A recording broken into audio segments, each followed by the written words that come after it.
Welcome to Diary of an Unemployed Actor with me, Mila Dennison. Today I am joined by the multi-talented Richard Lacey, and he is a cameraman, camera assistant, etc., etc., etc., depending on the job that he is working. And he is here to explain the camera department to us. Thanks a lot, Richard, for joining us. Yeah, happy to be here. Do you want to be referred to as Richard or Richie? Do you have a preference? I'm Richie to most people. Yeah. Okay. All right. Perfect. Well, thanks, Richie. Okay, well, let's start a little bit with your backstory, like kind of what got you into cinematography. I had a fairly long route into the camera department. When I was a kid, like my mid-teens, I started taking photos a bit, like old 35 mil stills, like at a very, very basic level. Like, and as soon as I could, I got a digital camera. So I was shooting little, like I think they were like 1 megapixel stills, and then it did, I want to say like 320 by 24 pixel video clips that were 15 seconds long. Like this was around like 2000, 2001, so it's very early digital. And I always liked that, but I had initially planned to study to be a computer programmer. So I spent 2 years studying in Cork doing computing, and realized fairly earlier on I wasn't really into it. I wasn't very competent as a programmer, but I liked web design. So I kind of went off on that route and I studied multimedia and in Tralee IT. And throughout that course, I then kind of realized web design's okay, but we had a small aspect of the course was filmmaking. I think we had to make one short film in first year. And I made that, and I guess I just fell in love with it. And it just every time I had an opportunity for any class, be it cultural studies or anything on the course, I'd try and make a movie of some sort, including my final year project, which was sort of an interactive movie sort of project. And from there, somebody recommended Ballyfermot to me, so I quit my job. I was in Amazon, and I quit my job on I think about 3 days' notice, and moved to Dublin and studied cinematography for a year, and then from that went into So, the camera so assistant realm. sorry, Valley Firma is it a school or Yeah, Ballyfermot's it's like Ballyfermot College of Further Education, and it's like a small enough college in Ballyfermot in West Dublin. And went there, and it was cinematography specifically was the course, because they have several courses there, TV, and it's a 2 year film course. But at that point, I think I was about 26, so I thought, I think I need to get a job soon, so I just did the 1 year course, and luckily I got a good education there and met a lot of people who I'm still friends with, who I still work with extensively. So that was a good place for me to go. and then how did that lead to your first paying job? Um, from there, I didn't really know what I wanted to do. We finished, and I kind of went, well, I've studied cinematography, so I guess I want to be a cinematographer, either now or later. So I tried to, move as quickly as I can and shoot anything, music videos, corporates. I shot dozens of shorts and bits and pieces. But it's hard to make it as a cinematographer, like straight out of college. Like if you go to one of the big schools, like I know several have gone to like the film school in London, and they've had budgets of probably tens of thousands to shoot their grad films. So they've shot some amazing looking stuff, and you can get an agent straight out of college and have a career from that. But I didn't really know the best route, so I shot all sorts of bits and pieces, but I wasn't making much of a living. But one of the guys I was in college with, Dave Boyle, he decided fairly early on he wanted to go the camera assistant route. So start off at the bottom of the camera department and work your way up. So about 2 years after he started, I kind of tried to do the same thing, and here I am 8 years later. And you worked on quite a bit. I mean, quite a range. You worked on television, small indie films, big budget stuff. I'm curious, how does one lead to the other? Because I'm thinking if for people starting out, maybe they go to school or maybe they start shooting, and it's like, how do you go get into that like first actual paid job, like legit paid job, not like hey, a friend of Yeah. mine's shooting a short film, and they got a little budget for it, but like like a proper studio. Yeah, the route I took was Dave again. I think he'd gotten a union cameraman list from I want to say like 2007. So it was at that point it was quite out of date, but it had a list of a lot of the camera people working, be it a focus puller, clapper loader, DOP camera operators, and I looked up everyone on it and saw what they were currently doing, and I just started cold calling anyone who was still working in the business in Ireland, and I spoke to like numerous people, some people incredibly helpful and nice, and just basically said like, look, I'm looking to get into the business. I've got a little bit of experience, but like not professionally. And I just said, like, look, I'm happy to come out as a complete freebie, like just work as an intern, like see how the camera department works. And eventually I rang a very talented cameraman called Fionn Comerford, who has worked as a camera operator on Vikings, Penny Dreadful, a lot of big shows here. And actually, he worked on Men in Black, the last Men in Black film as well, which is pretty cool. And Fionn said, "Oh yeah, I'm starting this TV series called Trivia. It was the second series of it. It's just a comedy sitcom show." And I went out and I worked on that for, I think it was about a month, completely unpaid. And just I made a few friends on it, made a few connections, and eventually Fionn got me onto a feature film called Run and Jump that was shot mostly in Wicklow and Kerry. So I spent 5 weeks on that as the camera trainee, kind of learning the basics of the role, and finally actually getting paid as well, which was nice. From the sets I've been on, honestly, I think that especially if you're on a smaller production where you don't have a huge crew, the cinematographer, the DOP, kind of seems to have the hardest working job because you're constantly setting up the shots while everybody else is just kind of sitting around. You're working with the lighting people to get that right, and just working throughout the entire day. That's been kind of my experience on sets. Yeah, especially on the lower budget stuff. Like I would obviously be the cameraman, camera operator. I'd be lighting as well, setting up lights.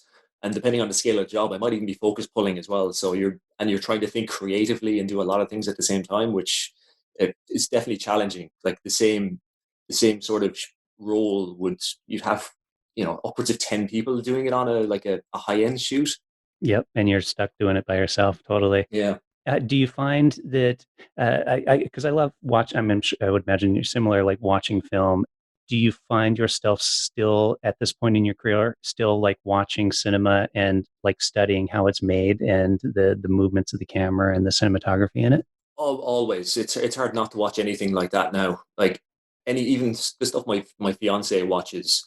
Like I think she was watching some RTE show where I think it's like just set like secondhand dresses or something, like new life for dresses and things. It's a weird show, but like I think it was just like they had a wide shot and a couple of close ups, but like the wide shot was out of focus by about 10 feet, and it was just like it was breaking my heart. Like that kind of little thing just drives me mental because it's Yeah. coming from like a technical camera assistant point of view, especially.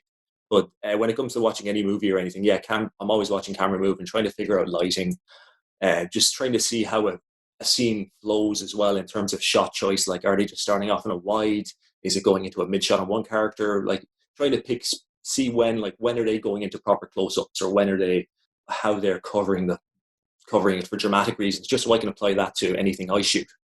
Yeah, I think the same thing. Like I'll watch something and I'll see kind of how they move the camera and stuff. It's like, oh, that's an interesting way of shooting it versus just a standard like, two Mm. shot or something like that. Okay, so already you've mentioned a few positions on the set, and like you mentioned focus puller, you've mentioned a couple other things, and so I think for the newbie, this is a lot of terminology that people might not know.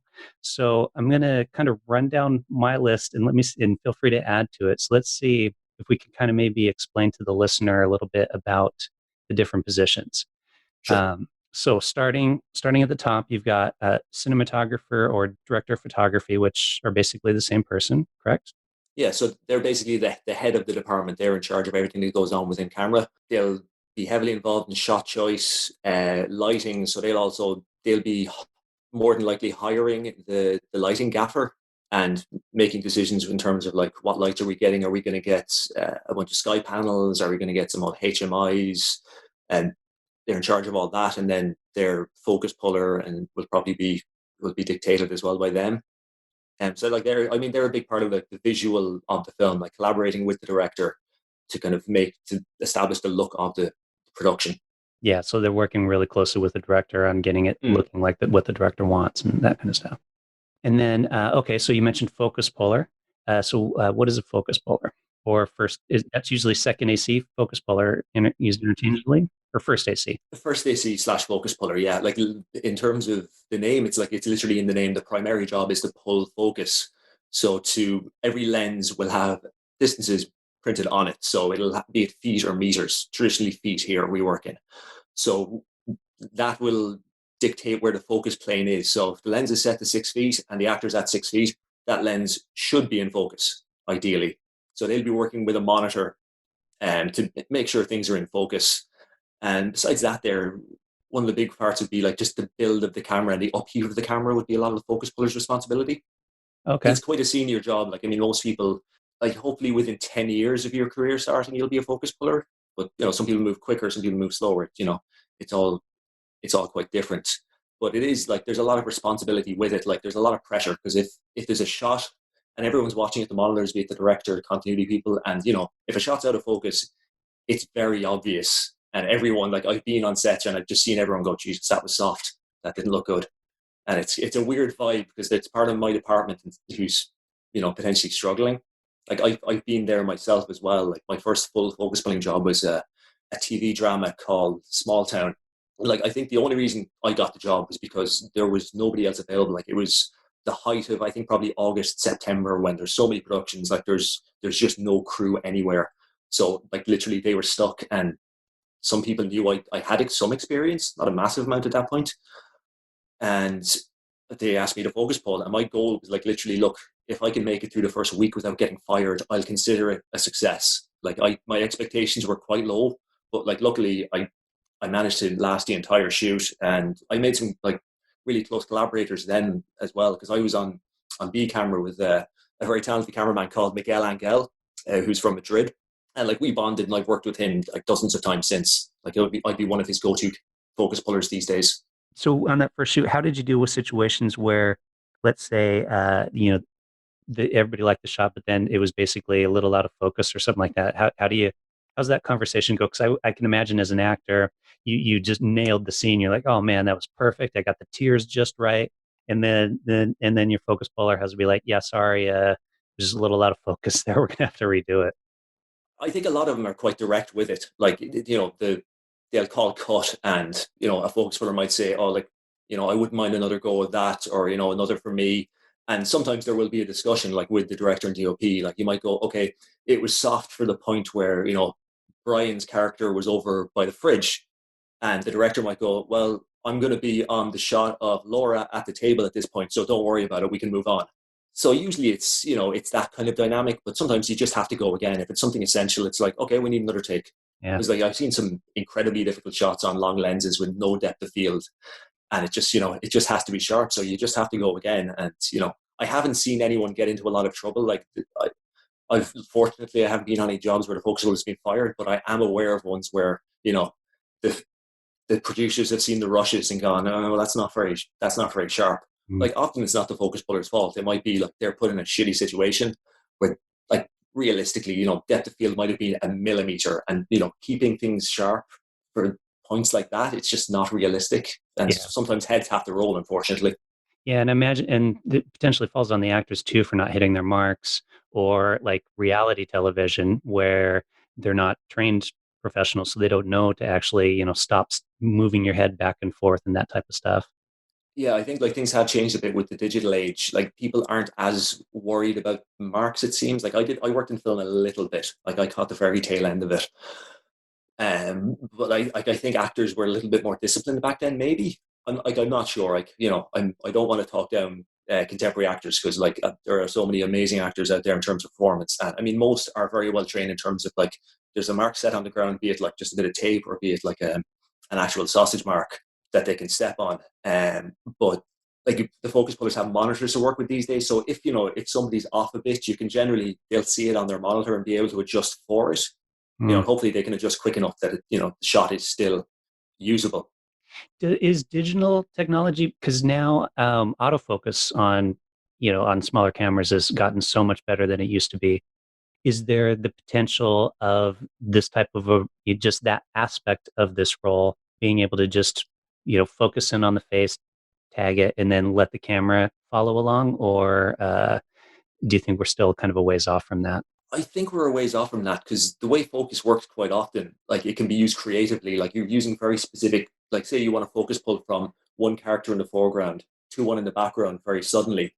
Like the flow and the timing of that is dictated by the focus puller. So like if you had autofocus, like you could, okay, maybe you could press a button and it will pull, but I don't think it would have the same feel. I don't know that it would work very Mhm. well. It Like wouldn't have the same kind of smoothness with the transition or the pacing. No, because like you've seen yourself, like you're a photographer, so like Mhm. the way a lens will generally focus is it will focus and then like it'll do like there'll be like a little shift back and forth where it's just trying to establish is this the sharpest focal point. Yep. And like if you did that on a big drama or like say a period drama, something like the Tudors or a show like Vikings or something, like if you saw that little kind of weird back and forth focus pulse, you'd think it just what the hell is that? What's going on? Like it's something you expect from a camera phone or something.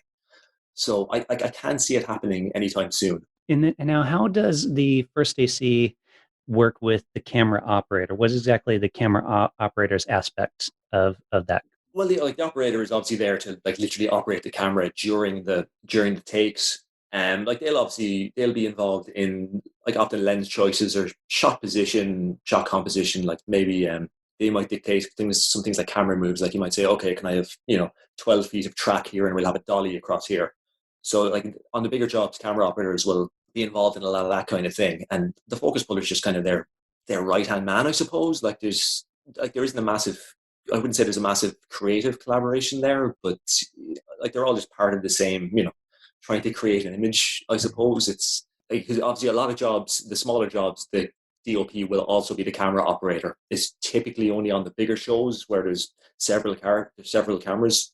Mhm. The DOP will often be in like a little blackout tent, just watching the monitors and saying, "Okay, change that filter, change that shot," and work kind of that way. Like it's more like quite almost like separate to the on-set camera team, And then we've got the second AC. which is probably what I'd consider myself like in terms of my overall career. I'd consider myself a second AC or clapper loader.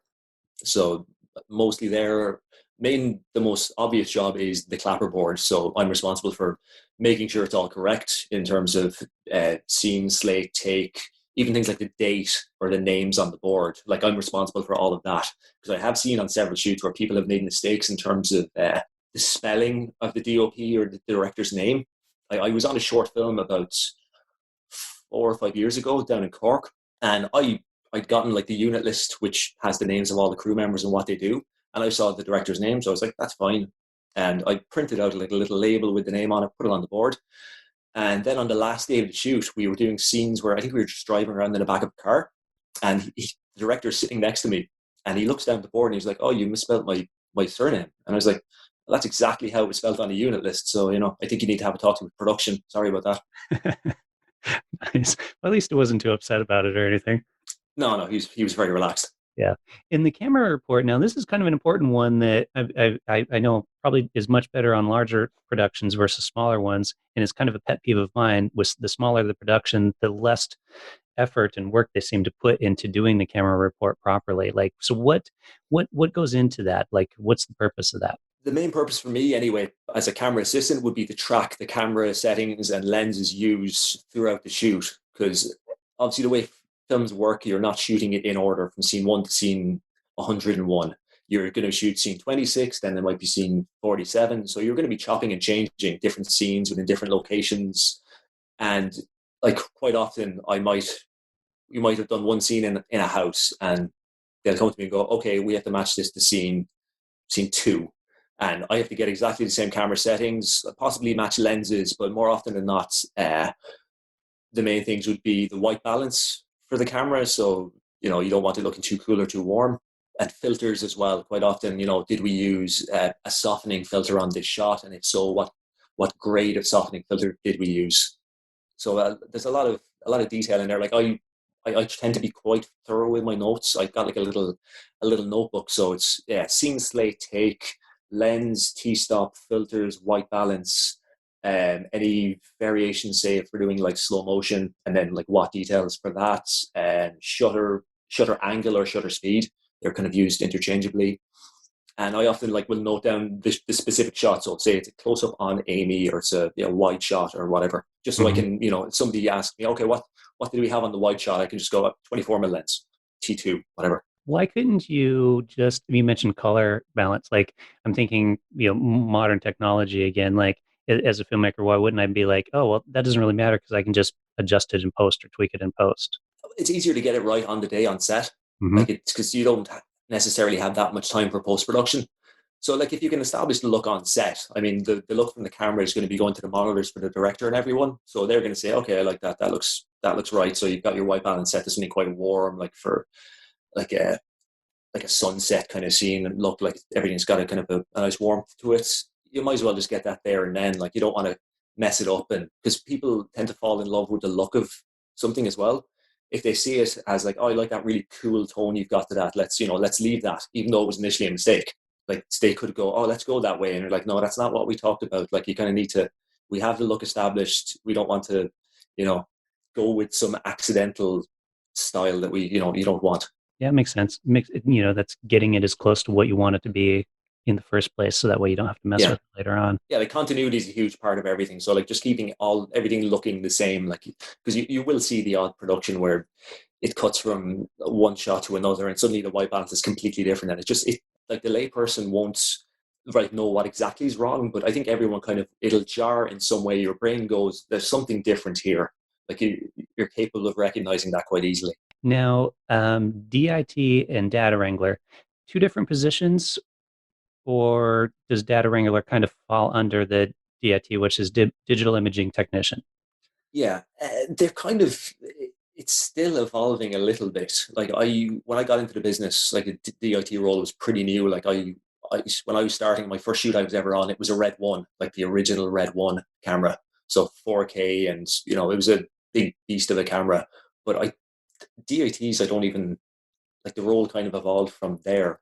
Like my early jobs, I would have said I was a data wrangler. Like literally, my main role would have been take the footage from the camera, back it up onto hard drives, make sure it's all correct, and hand it off to production person at the end of the day. But then a DIT is a lot more involved. Like there's quite often a lot of color grading, either on set or like back in the camera truck maybe, because like live grade is a big thing now. So you'll be on set and the DOP will be at the monitors, and he might ask the DOT, okay, tweak the color on that a little bit, or bring up the highlights, bring down the shadows, and then they'll create a lookup table or a LUT that will be sent to the post production people with that scene or that specific shot, so they can apply that and have it exactly how the DOP wanted it.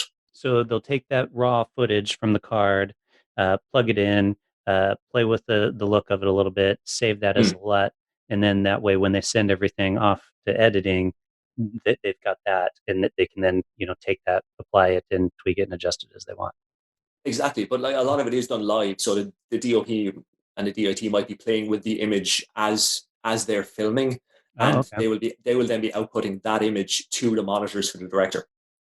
I see. Okay. So it'll go from the camera to the DOP or DIT and Mm. then to the director, Yes, typically. kind of in that, real quickly in that flow. That sounds kind of like it'd take a long time, but it's all, connected, right? Yeah, like I mean, like once you're on jobs that have that kind of level of detail, like it all has to move fairly quickly and efficiently. Mhm. Like otherwise, the whole thing would collapse. But like luckily, once you get into a flow of it on those jobs, like often those jobs are could be 6 months long, so everyone like knows their role pretty damn well, and everything tends to flow quite smoothly. Have you ever had to deal with situations with card failures or, data failure in some way? Um, I've been very lucky. I've never really had any major issues with those things. Like I've heard numerous stories of cards. I've heard of corrupted cards. I've never got one myself, thank God. Because like sometimes it's just because it's an old card. Maybe it hasn't been tested fully. But more often not, like you'll get mechanical failures on hard drives as well. Like when you're backing up the footage, which is why like when you're backing up footage, there'll always be more than one copy. Like I typically back up to two, maybe three hard drives. So there's always going to be a copy that's on the camera truck. There'll be a copy that's going off to post production, and then there's another copy that might be with the production company. So you have yourself covered if something bad does happen. Will you use things for a limited amount of time, like cards or hard drives, and just say, Mm. okay, we've used it for, X number of shoots or X number of days or months, even though it's still working, let's scrap it just Mm. to be on the safe side and then get a new Yeah, one? Or, like typically hard drives will just be used for that production. Like say what's the last thing I DIT'd on? Like I did a feature film called Corvidae last year. Like the drives that I had them purchased for that, I don't think they'll ever be reused. They're just going to be used to hold that footage. They're never going to go on to another production hmm. because I think they have money to spend, and you're better off having copies of that footage, as many as you can for as long as you can, because especially when it comes to movies, that film potentially will be seen in 100 years' time. So you don't want it becoming a lost film. Yeah, it's crazy. I'm curious how that's going to be with the ever-changing pace of technology and thinking about, 100 years from now, how are people still going to be able to access that? Because, I mean, assuming film was stored properly, we could go back and take rolled film and get a print off of that. Whereas I'm thinking, as you mentioned, I'm a photographer, and old camera raw files. You got to make sure that Adobe and whoever else is coming up with make sure that their software allows the old version to be converted to a new version. And it'll Mm. be interesting to see how that's going to work with, raw video files and all that kind of stuff in the future. Yeah, because obviously, like even in our time, like in the last 10 years, USB has changed several times. So Yeah. I'm sure I had hard drives that I would struggle to find a cable for, like early USB drives. Like I've heard it said by producers that like some of the high end ones, like they will generally do a film print of their digitally shot film, but they'll print it to 35 mil, and that will that might play some festivals or something because there is still a market for it. Hmm. Films specifically, midnight screenings or special screenings. But just for archiving purposes, I would if I was in charge of a film and I would okay, we've got our film wrapped. Here's the digital copy. I'd like to get a print of this done as well and have it archived somewhere because that's, as you said, if it's stored properly, it'll last decades. Yeah. It's the safest option. Okay, so let's see. Next up, I'm thinking steady camera operator seems reasonably self-explanatory. Hmm. Operator of the Steadicam, motion Yeah. control technician.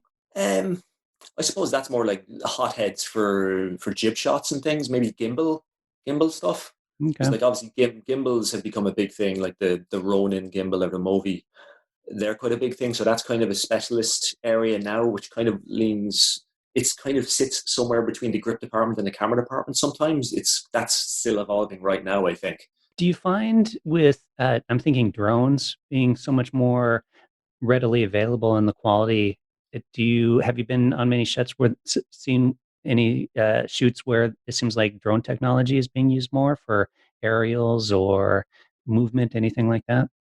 Yeah, I mean, like most films or TV shows that are working on at the moment, there will be a few days where they'll have a drone guy out, even if it's just to get like a sky high angle of the main location in the film or show, or to get something specific. Like there's often you see shots where if the character's in a car, there'll be a big massive top down shot of them driving along a winding road. So like you'll always get a drone for a couple of days, and they tend to be specialist guys coming in. Like I remember there was I think it was like 4 or 5 guys just like had this massive setup with a huge self. They built their own drone and like bought their own lenses and had all their own kits. So they're kind of a weird separate bunch. But then there are some camera people, like especially the TV camera people or documentary makers, like they'll have their own little mini DJI drone, like I would myself.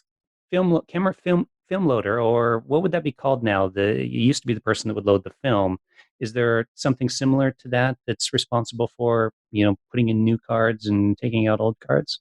That would usually be the second assistant camera slash clapper loader Okay, is would fall typically under that. responsible for that. So it is the most direct evolution of the old film loader style. Hmm. But then some of the film loader elements are kind of incorporated into DIT as well or Data Wrangler. So yeah, it's still evolving again. And then of course we have the whole like second unit, B camera and all that kind of stuff, which is Hmm. more or less just a copy of the A camera, shooting from like, is that generally other angles or is that getting completely separate footage altogether, or does it depend on the film? It completely depends on the film, really. Like a lot of the bigger films or TV shows, they will probably have two cameras at all times. So the A camera will have an operator, a focus puller, and a clapper loader, and B camera will have the same. And then if there's like sometimes you might get uh, 3, 4, 5, 6 cameras coming in. Like sometimes the clapper loaders might have to double up. Occasionally, it's not ideal because you don't want to be responsible for two cameras with two sets of cards, two sets of batteries. There's potential for things to get messy, so that's kind of best avoided. But if it's a properly funded shoot, then each camera will have its own full camera team. Nice. And is there anything that you can think of that I'm forgetting? Other camera department Um, roles that are worth mentioning? Not really. I mean, the camera trainee role, I suppose, we haven't really discussed. Like that's how I started out. I started as an intern, but which is pretty much I was just an unpaid camera trainee.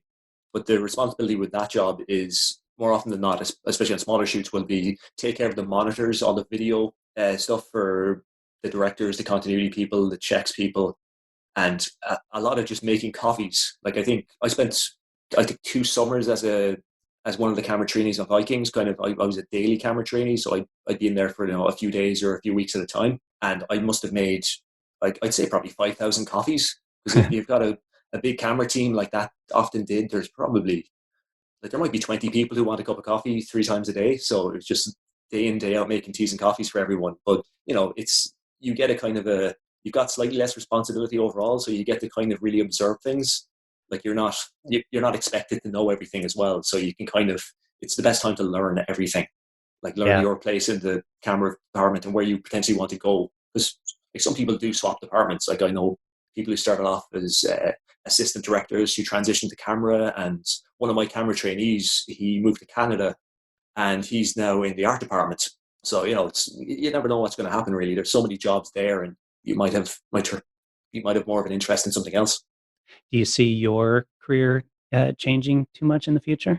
Like my goal is just to keep moving up in the camera departments. Like I want to keep shooting as much as I can, be it like small jobs or documentary, short films, music videos. Just keep chipping away at that.